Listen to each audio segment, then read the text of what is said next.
ओम नमः शिवाय। एक विचार। आप कहेंगे कि हमारे पास तो अनेक विचार हैं। यही समस्या है। ये जो एक विचार की मैं बात कर रहा हूं, ये आपकी जिंदगी बदल सकता है। ये एक विचार आपके लिए जादुई मंत्र बन सकता है।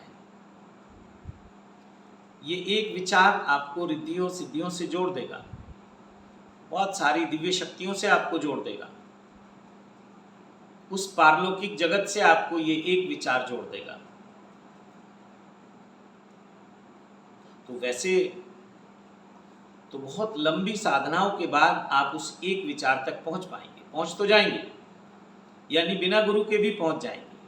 और एक तरीका ये है, क्योंकि अभी आपके पास तो अनेक अनेक विचार हैं, तो उनसे मुक्त होने का एक ही तरीका है कि एक विचार क्या है? वो आपके गुरु के द्वारा दिया गया गुरु मंत्र है।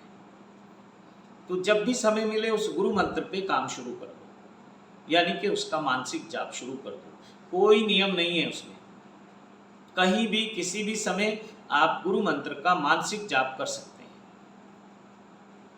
और सोने पे सुहागा ये होगा, अगर आप उस गुरु मंत्र को सिद्ध कर लें तो और भी जल्दी ये कार्य आपका हो जाएगा, जो अनेक विचारों से मुक्ति का कार्य है। और ये अनेक विचार ही हमारे जीवन में दुख का कारण है। अनेक विचारों का होना ऐसा समझिए कि एक रथ है और उसमें आगे की तरफ भी घोड़े, जो उसमें घोड़े को जोतते हैं, तो आगे और पीछे दोनों तरफ घोड़े उसमें हैं। और घोड़े का मतलब ही होता है पावरफुल, तो दोनों अपनी अपनी तरफ खींच रहे हैं। तो क्या होता है कि घोड़े तो बहुत पावरफुल हैं, वो रथ ही टूट जाता है, वो गाड़ी ही टूट जाती है। यानी कि जो शरीर है, ये जो माध्यम है, ये जो गाड़ी है, ये टूट जाती है। क्योंकि मन रूपी जो मन में जो विचार रूपी अनेक घोड़े दौड़ रहे हैं, वो सब बहुत पावरफुल है। तो उनसे बचा के निकाल के ले आने वाला केवल वो एक विचार है, वो आपके गुरु के द्वारा दिया गया गुरु मंत्र है। एक समय के बाद साधक को कोई मंत्र नहीं रहता साधना के लिए। जपा मरे, अब समाप्त हुआ जपा, जपने का खेल बंद हुआ। खेल है ये, खिलाना पड़ता है। श्रद्धा बने आपकी, सेवा बने आपकी, समर्पण बने आपका, इसके लिए। अभी तो गुरु ने पासा फेंका है, गुरु मंत्र देकर वो पासा फेंक देता है। अब तुम कितने भाव से गुरु की तरफ फिर आते हो खिंच के, या भाग जाते हो, तो ये सबका अपना अपना निर्भर करता है। आप देखते ही कितने लोगों के पास आप जाते हो, लेकिन कहीं ठहरते नहीं हो। ये और बड़ा दुर्भाग्य है। अरे सारी जिंदगी ना ठहरो, कुछ समय तो ठहरो, उसको उतरने तो दो आपके भीतर। आपके मापदंड पता नहीं क्या है संतों के लिए, लेकिन उस संत को उतरने तो दो, उसको खुलने तो दो। और ये उसकी मौज है कि वो आपके साथ कब कब खिलता है, कब खुलता है, कब आपके तल पे आके वो आपके साथ हंसी मजाक भी करता है, घर परिवार की बातें भी करता है, संसार की व्यापार की बातें भी करता है, शेयर मार्केट की बातें भी करता है। तो वो आपके तल पे आ जाता है, क्योंकि आप वहीं हो। और गुरु वहां आ जाए तो आपको बड़ा अच्छा लगता है कि हाँ, ये गुरुजी मेरा कल्याण करेंगे, अब शेयर मार्केट में मेरी हार नहीं होगी। समझ रहे हैं? तो गुरु को थोड़ा समय दो ना, कि आपके तल पे आ जाए। और आप जाते हैं सिर्फ गुरु के पास कुछ लेने के भाव से। ये बहुत बड़ी गलती है। आपने जब गुरु मान लिया तो आप उस पर छोड़ दो ना। गुरु का मतलब पिता होता है, गुरु का मतलब आपका संरक्षक होता है, गुरु का मतलब आपका सांसारिक आध्यात्मिक दोनों का जिम्मेदार होता है। आप कहाँ कहाँ उलझे हो, वहाँ वहाँ से आपको जमानत पे छुड़ाता है, जिससे आपके इस दुनियावी जब जेल हो जाती है किसी को तो जमानत तब मिलती है जब कोई उसका गारंटर बनता है। आपके संसार में छोटे से छोटा कार्य भी बिना उसके जमानतदार के नहीं होता, मीडिएटर के बिना नहीं होता। वो जो साक्षी, वो जो गवाह, वो जो विटनेस है, वो मीडिएटर है। तो उस जगत में कैसे हो जाएगा?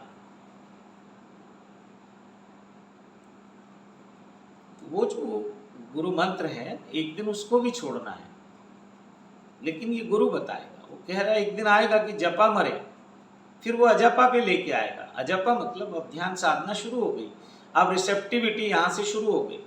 अब आपने अपने आप को गुरु के प्रति ओपन कर दिया, खोल दिया, ओपन हार्टेड हो गए अब आप, तो गुरु कुछ उसमें डाल सकता है। यहां से आपको हटना पड़ता है, हृदय पे आ जाओ, भाव में आ जाओ, तो गुरु कुछ दे सकता है। लेकिन हम ठहरते ही कहाँ हैं गुरु के पास? कुछ मांगने गए थे, कुछ हुआ, दिखाई दिया कि हो रहा है तो ठीक है, जुड़े रहते हैं, नहीं हुआ तो नहीं। मेरे पास एक व्यक्ति आए, जगह नाम नहीं बताऊंगा, ये सीक्रेट चीजें होती हैं, और ऐसे अनेक व्यक्ति भी हो सकते हैं, मांग अलग अलग हो सकती है। तो उनका कोई मेडिकल कॉलेज है और वो उसमें एडमिशन बढ़ाना चाहते थे, गुरु कृपा से, संतों की कृपा से।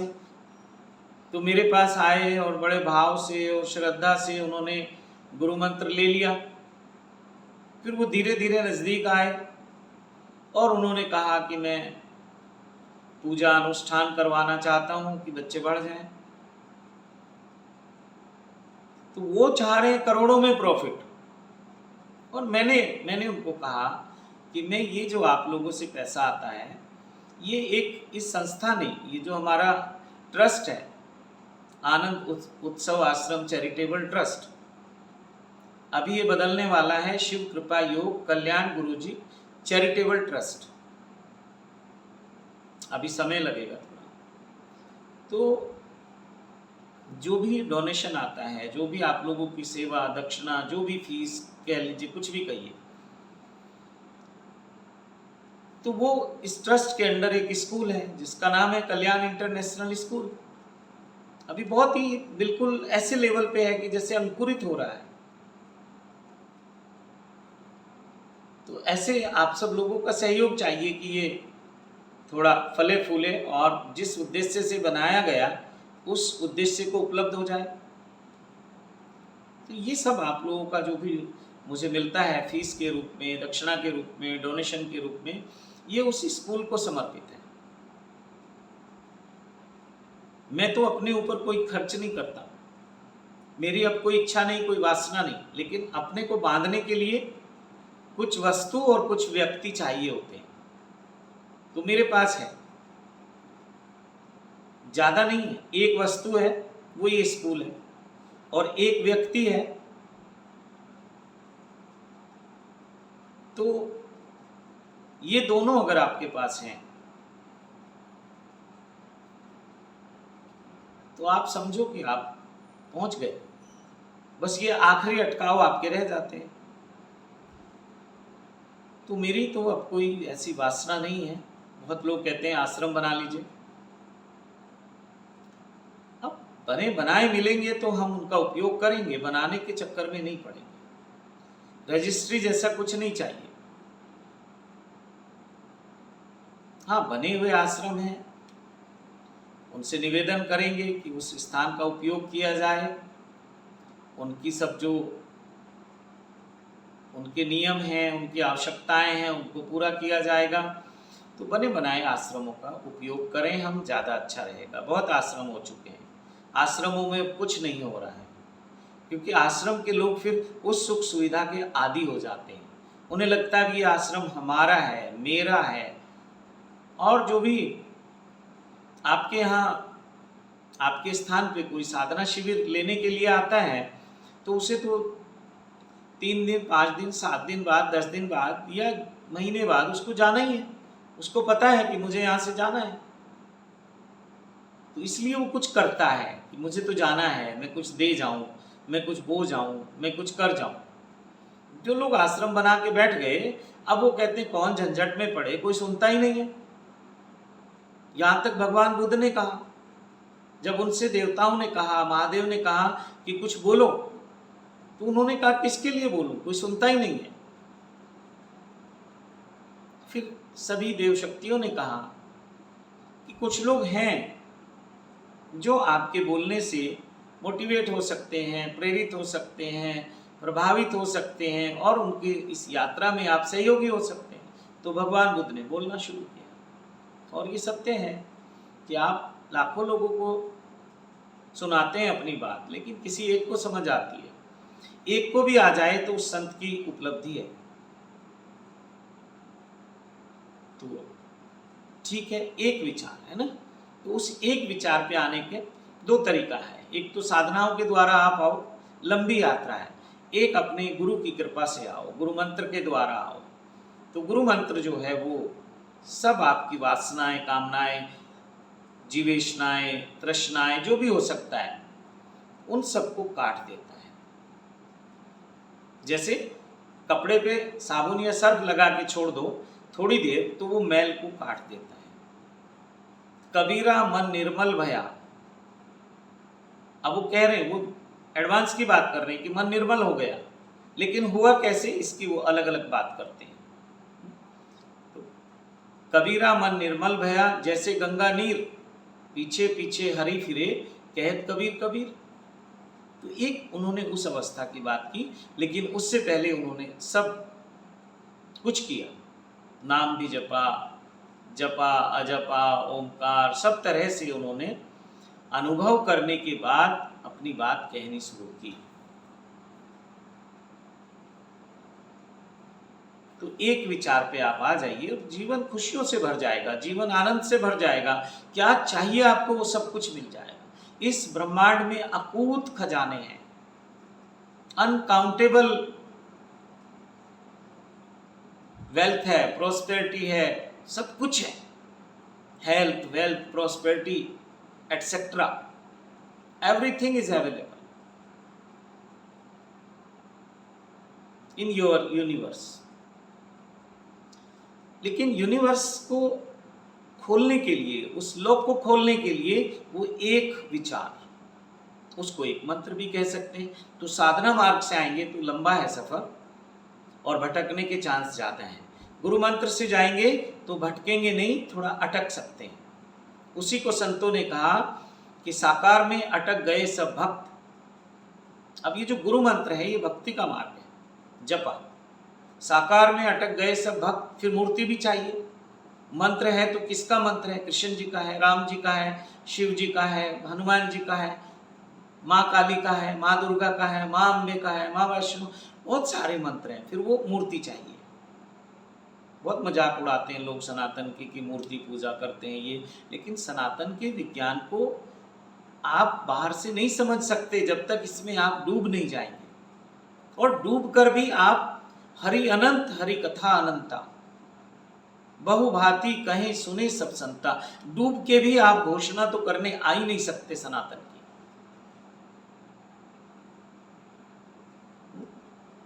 कबीर साहब कहते हैं कि बूंद जो है अब समुद्र में समा गई है, अब कौन खबर करेगा, बूंद तो समा गई।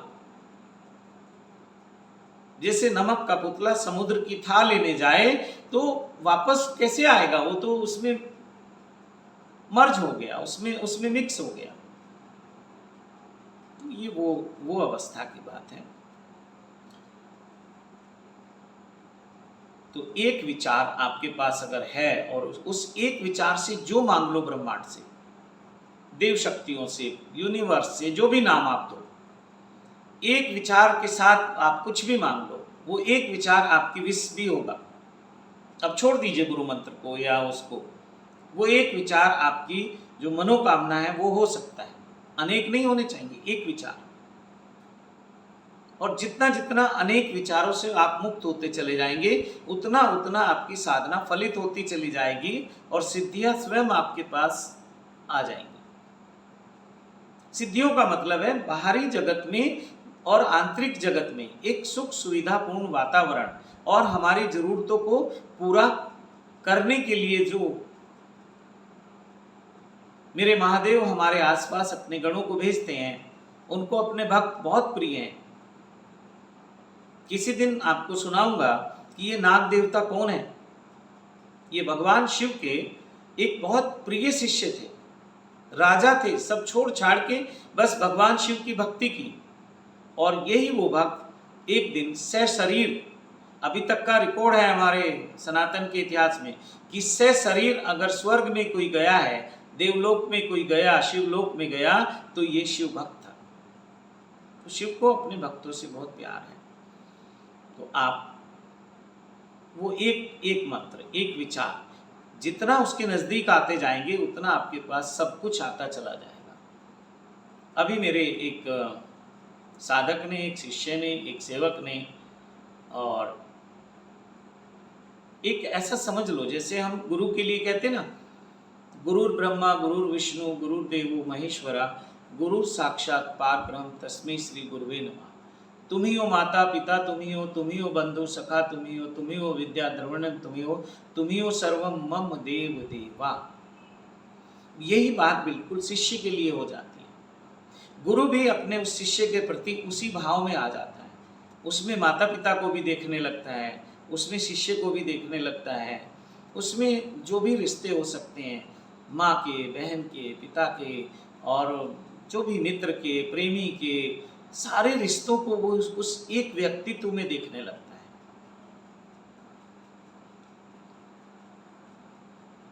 और ये बड़ा कठिन है ये होना। ये आपके जन्मों जन्मों की साधनाओं के बाद ऐसे प्रिय शिष्य मिलते हैं जो आपका, उनका संपर्क जो है वो आत्मा से है, सोल कनेक्शन है ना। उन्हें कोई माइंड से वो आपके साथ नहीं है, सब कुछ है उनके पास, तो वो आपके साथ, मैक्सिमम लोग तो फिजिकल और मेंटल लेवल पर ही जुड़ते हैं। उनके अपने शरीर की पीड़ाएं, परेशानियां और मन की अधूरी वासनाएं उनको परेशान करती हैं। तो अधिकांश लोग तो वही हैं, लेकिन सही मायने में वो शिष्य कहलाते हैं जो आत्मिक तल पे जुड़ जाते हैं, जिनका सोल कनेक्शन हो जाता है। तो गुरु को ऐसे शिष्य मिलना भी परम सौभाग्य है गुरु का। और किसी शिष्य को ऐसा गुरु मिल जाना कि उसमें वो अपने सब पूरे संसार को देख लेता है, तो ये बहुत अद्भुत घटना है। तो एक विचार के नज़दीक आ जाओ, मंत्र साधना से आ जाओ, ध्यान साधना से आ जाओ, और किसी क्रिया से आ जाओ, लेकिन विचारों से मुक्ति, विचारों से मुक्ति, विचारों से मुक्ति। जैसे जैसे विचारों से मुक्ति होगी वैसे वैसे जीवन में सुख, शांति, समृद्धि, ऐश्वर्य अपने आप बढ़ने लगता है, बिना आपके कुछ किए हुए। ये मेरा प्रयोग किया हुआ ध्यान है, समझ लो। मनोकामना सिद्धि ध्यान है ये, मैं उसका प्रत्यक्ष गवाह हूं। कभी मिलेंगे तो बात करेंगे विस्तार से। तो अनेक विचारों को छोड़कर कोशिश करो, धीरे धीरे धीरे धीरे धीरे धीरे एक विचार पे आ जाओ। और ये एक विचार आने में बहुत समय लगेगा, तो किसी गुरु से जुड़ जाओ, गुरु चरणों में समर्पित हो जाओ और वो गुरु मंत्र ले लो। जैसे जैसे गुरु मंत्र का जाप करोगे वैसे वैसे ये विचार अपने आप तिरोहित होने शुरू हो जाएंगे, अपने आप विदा होने शुरू हो जाएंगे। बहुत सारे मंत्र साधक कहते हैं कि जब हम साधना करते हैं तो झटके लगते हैं। ऐसे ध्यान साधना करने वाले भी कहते हैं कि झटके लगते हैं। ये झटका क्या है कि एक क्षण के लिए तुम समाधिस्थ हो गए, निर्विचार हो गए, क्षण के लिए। अब शरीर अगर बैठा है तो इसको भी कौन कंट्रोल कर रहा है ये सोचो। जिस दिन ये कंट्रोल हट जाता है माइंड का, यानी कि आप बियॉन्ड माइंड चले जाते हैं, उसी समय शरीर झटके से गिर जाएगा, डिसबैलेंस हो जाएगा।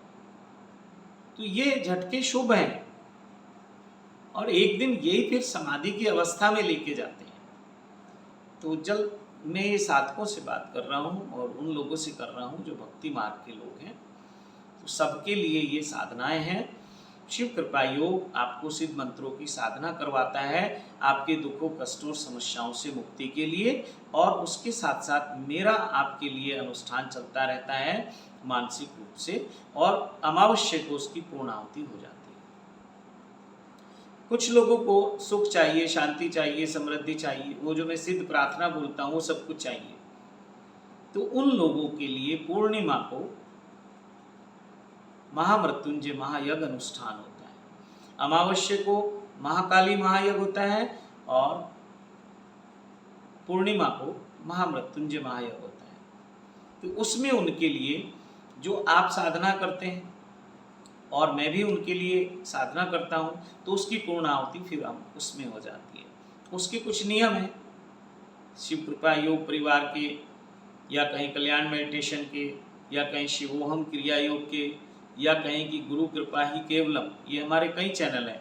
तो इनके माध्यम से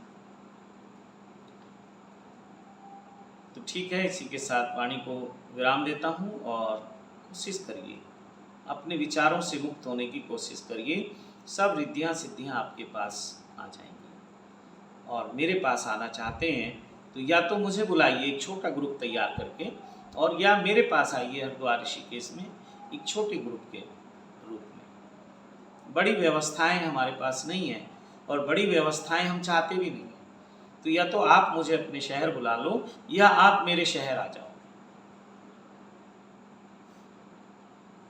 ठीक है। इसी के साथ वाणी को विराम देता हूँ और दुखों से मुक्ति आराम से हो सकती है।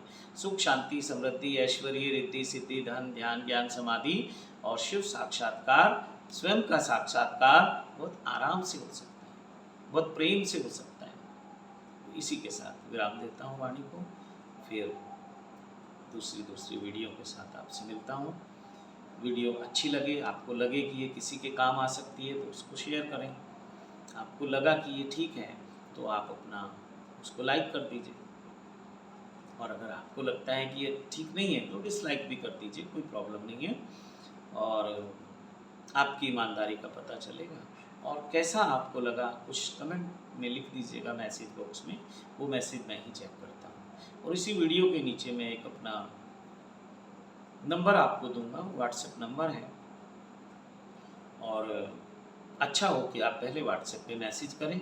जब आपको मेरी तरफ से समय दिया जाए तो आप उस समय कॉल करें, बात करें। पहली कॉल आपकी फ्री है, दूसरी फिर आप रजिस्ट्रेशन के बाद जब आप मेंबरशिप मिल जाएगी उसके बाद फिर मेरा और आपका फोनिकल कनेक्शन बिना किसी शर्तों के होगा, लेकिन होगा नियम से। सारी स्कीम के बाद वो कंपनियां लिखते हैं ना कि क्या लिखते हैं, वो जो भी रूल रेगुलेशन के बारे में लिखते हैं, जो भी है वर्ड नहीं आ रहा है, पर वो लास्ट में लिख देते हैं छोटा सा। तो वो तो बाद में नियम मैं बताऊंगा कैसे बात होंगी हमारी आपकी, क्या नियम रहेगा, कैसे रहेगा। लेकिन आप मेंबर हो जाते हैं, आप मुझसे मिलने आ सकते हैं। बेशक अभी आप कोई साधना नहीं कर सकते, लेकिन आप सदस्य हैं तो आप मिलने आ सकते हैं। ध्यान शिविरों में सीधे आ सकते हैं, मंत्र साधना से जुड़ सकते हैं। और अभी मैं हर महीने आपको एक शक्तिपात मंत्र दिया करूंगा। ये मेरे महादेव का मंत्र है। महाशक्तिपात का मतलब है कि महादेव की ऊर्जा, देव शक्तियों की ऊर्जा, वो सब आपकी तरफ प्रवाहित होना शुरू हो जाए, जिससे आपके संचित कर्म कटें और आपके जीवन में जो दुख है, कष्ट है, परेशानियां हैं, उनसे मुक्ति मिल जाए, और आपकी जो इच्छा है सुख शांति समृद्धि की, ऐश्वर्य की, वो सब आपको प्राप्त हो जाए। तो ठीक है। इसी के साथ आपको आप शक्तिपात मंत्र भी मिला करेगा। और शक्तिपात मंत्र जो है शुरुआत के लिए है, जो लोग अभी सदस्य भी नहीं बनना चाहते, या केवल सदस्यों के लिए रखेंगे इसको, क्योंकि जो लोग चाहते ही नहीं उनको देने से कोई फायदा नहीं। तो जो सदस्यता ग्रहण कर लेंगे उनके लिए शक्तिपात मंत्र मिलना शुरू हो जाएगा। और जो लोग सिद्ध मंत्रों की साधना चाहेंगे तो उनकी सिद्ध मंत्रों की साधना शुरू हो जाएगी। और जो लोग सीधे ध्यान साधना शिविर में आना चाहेंगे तो उनके लिए द्वार खुल जाएंगे। फिर मुझसे व्यक्तिगत आप कभी भी कहीं भी मिल सकते हैं, और फोनिकल भी बात कभी भी और कहीं भी कर सकते हैं। तो इसी के साथ वाणी को विराम देता हूँ और आपसे सत्यम शिवम सुंदरम के मार्ग पे चलने के लिए आग्रह करता हूँ, आपको निमंत्रण देता हूँ। ओम नमः शिवाय।